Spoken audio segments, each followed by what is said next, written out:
Hello students, welcome back to education. आज हम chapter number 7 study करेंगे, क्लास 7th का। ये वाव साइंस का चैप्टर है। ये वीडियो थोड़ा लंबा हो जाएगा बिकॉज हमने पूरा चैप्टर एक ही बार में स्टडी करना है, जिससे आपको बार बार वीडियोस का वेट नहीं करना पड़ेगा। तो हम इस चैप्टर की शुरुआत करने वाले हैं। तो लेट्स स्टार्ट दिस चैप्टर। इस चैप्टर का नेम है chemical changes and reactions. Chemical change का क्या मतलब है, हम हमारे जीवन में होने वाले केमिकल चेंजेस के बारे में कैसे सोचते हैं, हमें कैसे पता चलेगा कि ये एक केमिकल चेंज है, और इसके अंदर होने वाली सारी रिएक्शंस के बारे में भी हम स्टडी करेंगे। तो चलिए हम लेसन को स्टार्ट करते हैं। तो लेसन को स्टार्ट करने से पहले आप मेरे चैनल को सब्सक्राइब कर दें, वीडियो को लाइक कर दें और अपने सभी फ्रेंड्स के साथ इसको शेयर करें जो इस क्लासेस में जिनकी ये वाली बुक लगती है। और आप कमेंट सेक्शन में मुझे ज़रूर बताएं कि आप जो है कौन से स्कूल से बिलोंग करते हैं, ताकि मैं आपको वीडियोज़ में सारी चीज़ें अच्छे से बता सकूँ, क्योंकि हर एक स्कूल की अलग अलग रिक्वायरमेंट के अकॉर्डिंग ही स्टडी की जाती है। तो चलिए इसको हम स्टार्ट करते हैं। तो स्टूडेंट, सबसे फर्स्ट हमारा एग्जाम्पल है विनेगर। विनेगर एसिटिक एसिड का सॉल्यूशन होता है पानी के अंदर, और बेकिंग सोडा, यानी कि विनेगर और बेकिंग सोडा हम जो है अपने जो नॉर्मल किचन है उसके अंदर हम इसका इस्तेमाल करते हैं। इसमें है सोडियम बाइकार्बोनेट। सोडियम बाइकार्बोनेट इस केमिकल का सबसे अच्छा एग्जाम्पल है कि हम जो है अपने किचन में ये सारे केमिकल्स यूज़ करते हैं। इनमें केमिकल रिएक्शन होता है और इससे क्या होता है, नए कंपाउंड्स बनते हैं, और ये रिएक्शन इरिवर्सिबल है। इरिवर्सिबल मीन्स होता है कि जिसको हम रिवर्स नहीं कर सकते, वापस हम रिएक्शन में वापस नहीं जा सकते, मतलब हमें वो चीज़ नहीं मिलने वाली जो शुरुआत में थी। चेंजेज, केमिकल चेंज आ जाने के बाद सारी की सारी जो चीज़ें हैं वो बदल जाती हैं। तो ये एक एग्जाम्पल है केमिकल चेंज का। तो इसका सबसे फर्स्ट टॉपिक है change is the only constant. तो अब हम देखेंगे कि हमारी लाइफ में आसपास हमारे क्या क्या चेंजेस होते हैं। In our daily lifes we witness various changes that take place around us. हमारे आसपास बहुत सारे चेंजेस होते हैं, जो कुछ फिजिकल चेंज हैं, कुछ केमिकल चेंजेस हैं। इनमें देखेंगे जैसे night turning into days, it's also A change. Cooking of food, hot food turning cold, digestion of food etcetera. ये तो हो गए हमारे वो चेंजेस जो हम खुद ही महसूस करते हैं हर रोज़ के लिए। इसके अलावा और भी चेंजेस हैं, जैसे पेपर इज टॉर्न, यानी कि पेपर का फाड़ा जाना। A baby grows into adult, एक बच्चे का बड़ा हो जाना। सीजन चेंजेस, यानी कि कभी गर्मी कभी सर्दी। अ ग्लास बॉटल ब्रेक्स, एक ग्लास बोतल का टूट जाना। Water changes into water vapour, पानी का भाप बनकर उड़ जाना। And clouds precipitate to bring rain, और जो बादल हैं वो बारिश करते हैं। It's also a chemical change. तो ये सारी चीज़ें क्या सेम पैटर्न फॉलो करती हैं, या फिर ये कुछ अलग तरीके से चेंज होती हैं, ये हमसे क्वेश्चन पूछा गया है। Do different things change differently, क्या अलग अलग चीज़ें अलग अलग तरीके से चेंज होती हैं। तो some of them involve formation of new product with different properties and the original substances. Other involves just the change in the physical properties of a substance. कुछ ऐसी प्रॉपर्टीज़ होती हैं, कुछ ऐसे चेंजेस होते हैं जो रिएक्शन के एंड में हमें प्रॉपर्टीज़ डिफरेंट मिलती हैं ओरिजिनल सब्सटेंस की बजाय। यानी कि जिन दो चीज़ों को A+B करके हमने जो चीज़ बनाई है वो बनी है C की प्रॉपर्टीज़ बिल्कुल डिफरेंट होंगी A और B से। इसकी प्रॉपर्टी बिल्कुल अलग होंगी A और B से, यानी कि इनकी प्रॉपर्टी हो सकता है बिल्कुल अलग अलग हो। तो इस तरीके से हम फिजिकल और केमिकल चेंजेस के बारे में अलग अलग स्टडी करेंगे कि फिजिकल चेंज क्या होता है और केमिकल चेंज क्या होता है। ये देखिए, ये हमें दिखाई गई है एक साइंस टॉक। इसमें जो है हमारे आसपास होने वाले कुछ ऐसे एग्जाम्पल्स दिखाए गए हैं, जैसे curding of milk, baking of cake, पानी का पौधों में दिया जाना। ये सारे एग्जाम्पल्स हैं केमिकल चेंजेस के। ये देखिए, दही बनने के बाद आप वापस दूध तो नहीं पा सकते, क्योंकि ये एक इरिवर्सिबल केमिकल चेंज है, जिसके चेंज हो जाने के बाद उसकी प्रॉपर्टीज़ इतनी बदल जाती हैं कि वो अपनी ओरिजिनल फॉर्म में नहीं आ सकता। इसी तरीके से हम जो है केमिकल्स को अब स्टडी करेंगे, कुछ रिएक्शंस को। तो कुछ केमिकल चेंजेस होते हैं जो सिर्फ just affect the physical property of the original substance, यानी कि वो सिर्फ उसकी फिजिकल प्रॉपर्टीज़ को चेंज करते हैं। कुछ रिएक्शंस ऐसी होती हैं, कुछ चेंजेस ऐसे होते हैं। तो फिजिकल चेंज इनमें होता है shape, size, state of matter, colour और टेम्परेचर। ये सारी चीज़ें वो हैं जो ओरिजिनल सब्सटेंस की फिजिकल प्रॉपर्टी, यानी कि हमें वो कैसा दिखाई देता है, उसमें बदलाव लाती हैं। उसके बाद हम देखेंगे, देखो when we break up a chocolate bar, अगर हम एक चॉकलेट बार को तोड़ें, it became smaller in size, वो छोटी हो जाएगी साइज में। However it still remain a chocolate, लेकिन वो रहेगी तो चॉकलेट ही। When a can is crushed it changes the shape and can but its chemical properties remains the same. अगर आप किसी कैन को क्रश कर देंगे, उसको मोड़ तोड़ देंगे, तो फिर क्या होगा कि उसका शेप तो चेंज हो गया, लेकिन उसकी केमिकल प्रॉपर्टी यानी कि वो किसी मेटल का है तो रहेगा तो मेटल का ही, चेंज तो नहीं होने वाला प्लास्टिक में वो। Also when a hot food turns cold, जब गर्म खाना ठंडा हो जाता है, just the temperature of the food changes, सिर्फ जो है खाने का टेम्परेचर ही तो चेंज हुआ है। अब in all these cases these occurred a change in some physical property of matter but no new substance was formed। इन सारे चेंजेस हैं जो मैंने अभी अभी आपको बताए, इनमें सिर्फ उस चीज़ की सिर्फ फिजिकल प्रॉपर्टीज़ ही बदल रही हैं, यानी कि उसमें उसकी शेप बदल जाती है, टेम्परेचर, कलर और उसकी स्टेट चेंज हो जाती है, लेकिन उसके अंदर कोई केमिकल चेंज नहीं होता, इसलिए हम उसको बोलते हैं फिजिकल चेंज। तो ये हमारी फिजिकल चेंजेस के कुछ एग्जांपल्स थे।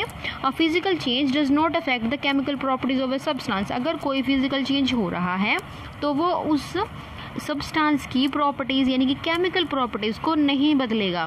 अगर आप पानी को बर्फ़ के रूप में जमा देंगे उसको, तो थोड़ी देर बाद वो हम उसको खाएंगे तो रहेगा तो पानी ही। अगर हम जो है आइस खाने की कोशिश करते हैं, वो है तो पानी ही ना, जिसको हमने फ्रीज़ कर दिया है। तो चलिए नेक्स्ट पेज स्टडी करते हैं। तो देखिए स्टूडेंट्स, लिक्विड वाटर है, आइस है या पानी या फिर उसके भाप बनी हुई है, यानी कि ice and water vapour are different form of the same substances. ये अलग अलग जो है फॉर्म्स हैं एक ही चीज़ की, यानी कि वाटर की। H2O made up of 2 atom of hydrogen and 1 atom of oxygen. यहाँ देखिए हाइड्रोजन 2 है और ऑक्सीजन 1 है, तो ये 3 एटम से मिलकर बना है, 2 हैं हाइड्रोजन के और 1 है ऑक्सीजन का। तो thus freezing, melting and evaporation are physical changes because they result in the change of chemical state and density of the substance, but there is no change in the composition and chemical nature of the substance. अब देखो, बर्फ़ है, पानी है और उसकी steam है, इन तीनों चीज़ों में उसकी कोई केमिकल प्रॉपर्टी चेंज नहीं होती, उसका ना कोई केमिकल नेचर चेंज होता है, उसकी सिर्फ स्टेट चेंज हुई है। तो यही मैं आपको समझाने की कोशिश कर रही हूँ कि पानी की स्टेट अलग है लेकिन केमिकल वही है, H2O ही है। हाइड्रोजन के 2 ही एटम हैं और ऑक्सीजन का सिर्फ 1 ही एटम है। अब देखेंगे कि most of the physical changes are reversible. बहुत सारे फिजिकल चेंजेस जो हैं वो रिवर्सिबल होते हैं, यानी कि हम उसको वापस पा सकते हैं ओरिजिनल सब्सटेंस को।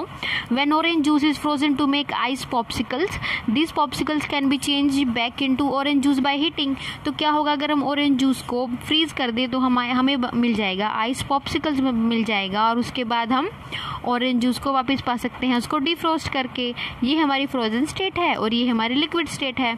इसके बाद जब when a salt is dissolve in water, A solution of salt and water is obtained, जब हम पानी में नमक घोल देते हैं तो हमें सॉल्यूशन मिलता है पानी का और नमक का। और ये एक फिजिकल चेंज है क्योंकि हम इसको वापस पा सकते हैं इवेपोरेशन के ज़रिए, यानी कि इवेपोरेशन के ज़रिए पानी सारा इवेपोरेट हो जाएगा, बच जाएगा नमक। तो ये हम अगले चैप्टर में डिस्कस करने वाले हैं। एंड ये भी याद रखना है आपको कि सभी के सभी फिजिकल चेंजेस जो हैं वो इरिवर्सिबल नहीं होते, यानी कि हम उसको ओरिजिनल फॉर्म में नहीं ला सकते। जैसे कोई एग जो है वो क्रैक हो जाएगा, egg is cracked open and shedding of paper.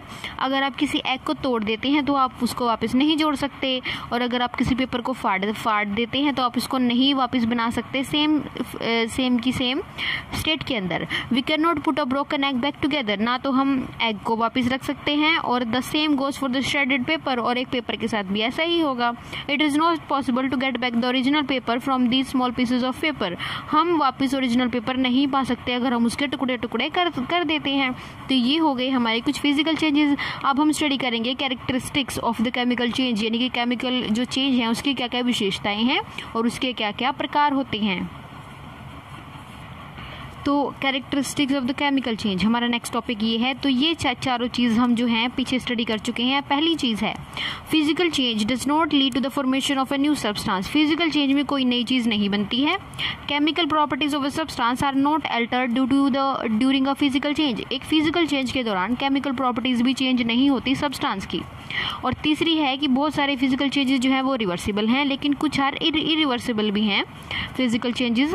Heat में और मे नॉट बी रिलीज और absorb during the physical change. Heat जो है वो एब्जॉर्ब हो सकती है, रिलीज भी हो सकती है, लेकिन ऐसा नहीं भी हो सकता फिजिकल चेंज के अनुसार। जैसे खाना, जो हमारा खाना है वो ठंडा हो सकता है, तो मतलब उसमें हीट जो है रिलीज हो गई, वो एब्जॉर्ब होगा जब हम खाना बनाएंगे। तो ये सारी चीज़ें जो हैं, ये चारों इसकी विशेषताएं हैं, कुछ ऐसे कैरेक्टरिस्टिक्स हैं फिजिकल चेंज की। अब हम स्टडी कर रहे हैं केमिकल चेंज को। केमिकल चेंज क्या चीज़ होती है? केमिकल चेंज की सबसे बड़ी कैरेक्टरिस्टिक है या फिर इसकी पहचान है कि इसमें एक नया सब्सटेंस बनेगा।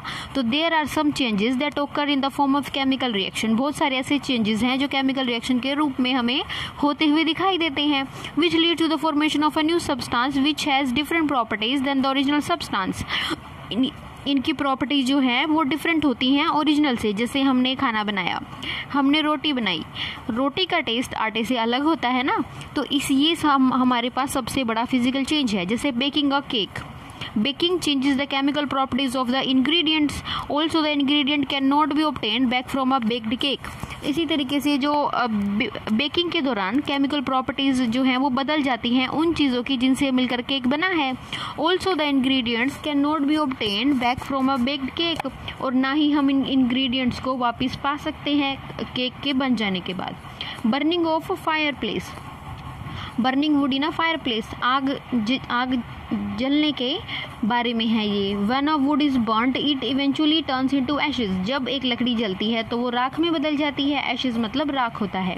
दस अ new substance with different properties is formed, एक नया सब्सटेंस बन गया अलग प्रॉपर्टीज के, उसकी जिसकी बिल्कुल ही डिफरेंट प्रॉपर्टीज हैं। Also we can not get the wood back from its ashes, और हम जो हैं लकड़ी को वापस भी नहीं पा सकते, जो राख है उसमें से हम लकड़ियों को वापस नहीं पा सकते ना। तो एक ऐसा इरिवर्सिबल केमिकल चेंज है, जो केमिकल चेंजेस हमेशा ही इरिवर्सिबल होते हैं। बहुत कम केमिकल चेंज होते हैं जिनको हम रिवर्स कर सकते हैं। इसका हमारे पास नेक्स्ट एग्जांपल है बॉइलिंग एन एग, एक एग को उबालेंगे हम। अगर हम एक एग को उबाल देते हैं तो उसकी प्रॉपर्टीज चेंज हो जाती हैं। We can not get back the raw egg from the boiled egg, हम उबले हुए अंडे से रो एग यानी कि कच्चा अंडा नहीं पा सकते। ये हमारा एक ऐसा केमिकल चेंज है जो नॉर्मल हमें दिखाई देता है, जिसको हम देख सकते हैं अपनी नॉर्मल लाइफ के अंदर। ये सारे केसेस जो थे इनमें ओरिजिनल सब्सटेंस से एक नया सब्सटेंस बन गया और इसी वजह से हमने इसको कहा केमिकल चेंज। तो original substance that participate in the chemical reaction, substances present before the chemical change can take place are called reactant. Reactant हम उन्हें बोलते हैं जो पार्टिसिपेट करते हैं केमिकल रिएक्शन के अंदर। ये देखो इसका बेस्ट एग्जांपल है ये केक। इस केक में पार्टिसिपेट किया है इसके इंग्रेडिएंट्स ने, जिन इंग्रेडिएंट्स का यूज़ करके हमने इसको बनाया है तो वो है हमारे रिएक्टेंट्स, यानी कि मैदा हो गया, बेकिंग सोडा या फिर और कोई चीज़ हमने इसके अंदर मिलाई है ना, तो वो इसके रिएक्टेंट है। और जो नया सब्सटेंस बना है हमारे पास, केक बन के तैयार हो गया है, वो है हमारा product. A chemical reaction is presented on a paper by balanced chemical equation. इसको हम एक बैलेंस केमिकल इक्वेशन के अनुसार जो है वो लिखेंगे कैसे अब हम इसको, तो इसके लिए हम एक एग्जांपल स्टडी करते हैं। ये हमारे पास इसका एक एग्जांपल है जिंक मेटल और कॉपर के साथ हमने इसकी रिएक्शन करवानी है। Zinc metal reacts with blue copper sulphate solution, नीले कलर का कॉपर सल्फेट का सॉल्यूशन होता है जिसमें हम जिंक मेटल की रिएक्शन करवाएंगे। It gives transparent zinc sulphate, इसमें हमें ट्रांसपेरेंट जिंक सल्फेट मिल जाएगा। देखो जिंक मेटल था, कॉपर के सल्फेट के साथ उसने रिएक्शन की तो जिंक सल्फेट बना और कॉपर अलग हो गया। इस तरीके से हम इसको लिख देंगे। जिंक हमारे पास सॉलिड था इसलिए हमने लिख दिया एस। ये हमारे पास एक्वस सॉल्यूशन था तो हमने इसको एक्वस लिख दिया। अब जिंक सल्फेट का सॉल्यूशन बन गया जो हमारे पास फिर से एक्वस है, कॉपर हमारे पास नॉर्मल उसके अंदर ही बच जाएगा। ये हमारे प्रोडक्ट हैं और ये हमारे रिएक्टेंट्स हैं। तो ये यहाँ तक आपको क्लियरली समझ आ गया है। अब हम नेक्स्ट पेज स्टडी करते हैं। इसके बाद हमें एक और एग्जाम्पल दिया गया है। यहाँ देखिए जिंक और सल्फ्यूरिक एसिड का, जिंक सल्फेट फिर से बनेगा और हाइड्रोजन गैस इसमें इवॉल्व होगी। तो ये हमने गैस लिखी हुई है, ये एक्वस सॉल्यूशन जो एक्वस है उसको वैसे लिख देंगे। कुछ रिएक्शंस देखो, इसमें हमने एक और चीज़ को स्टडी करना है यहाँ से लेकर यहाँ तक। एक होती हैं एक्सोथर्मिक रिएक्शंस और एक होती हैं एंडोथर्मिक रिएक्शंस। आपने याद रखना है एक रिएक्शन को इस तरीके से एक्सोथर्मिक रिएक्शंस वो होती हैं जिनके अंदर हीट रिलीज होती है, सिर्फ ये याद रखना है। एक्सोथर्मिक रिएक्शन वो होती हैं जिनमें हीट रिलीज होती है। दूसरी होती है एंडोथर्मिक, उसमें इसका उल्टा होगा, उसमें हीट एब्जॉर्ब होगी, उसको हम एंडोथर्मिक रिएक्शंस कहेंगे। ये हमने मेनली याद रखना है, ये हमें आगे की साइंस में भी पढ़ने को मिलेगा और आगे क्लासेस में भी हमने ये पढ़ना है। इसके बाद है characteristic of chemical reaction. Chemical reactions की विशेषताएं क्या हैं? इवोल्यूशन ऑफ गैस, इसके अंदर गैस इवोल्यूट होती है, मतलब निकलती है गैस केमिकल चेंज के अंदर, गैस का रिलीज होना। तो ये जो है आप इसको स्टडी करेंगे। बेकिंग सोडा का भी रिएक्शन हो सकता है जिसमें हमें CO2 मिलेगी, हाइड्रोजन, इसमें देखिए हाइड्रोक्लोरिक एसिड की रिएक्ट कराएंगे तो इससे हमें CO2 गैस मिलेगी। तो इसकी मेन कैरेक्टरिस्टिक्स यही है कि इसमें गैस इवॉल्व होती है। कलर चेंज हो जाना, इसमें नेक्स्ट है इसकी कैरेक्टरिस्टिक, इसकी विशेषता कि कलर जो है वो चेंज हो जाता है। कुछ केमिकल रिएक्शंस के दौरान कलर चेंज होता है, जैसे कि iron block is keeped in open air for long time. अगर किसी लोहे की चीज़ को खुली हवा में काफ़ी लंबे समय तक रख दिया जाए तो उस पर ब्राउन कलर की लेयर जम जाती है।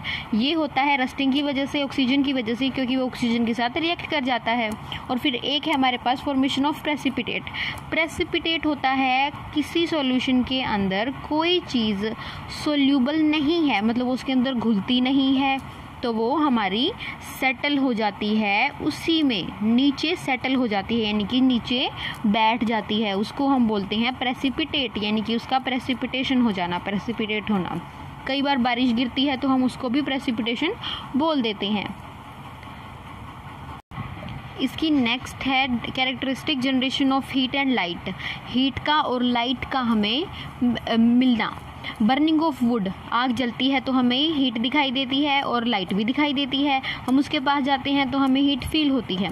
तो कुछ केमिकल रिएक्शन होती है जिनके अंदर हीट एब्जॉर्ब होती है, उनको हम और कुछ ऐसी रिएक्शंस हैं जिनके अंदर इवॉल्व होती है। तो हीट एब्जॉर्ब होने को हमने क्या कहा था, उसमें हमने कहा था कि वो एंडोथर्मिक रिएक्शंस होती हैं जिनके अंदर हीट एब्जॉर्ब होती है। तो कुछ एग्जाम्पल हैं इसके, reaction of nitrogen with oxygen to form nitric oxide.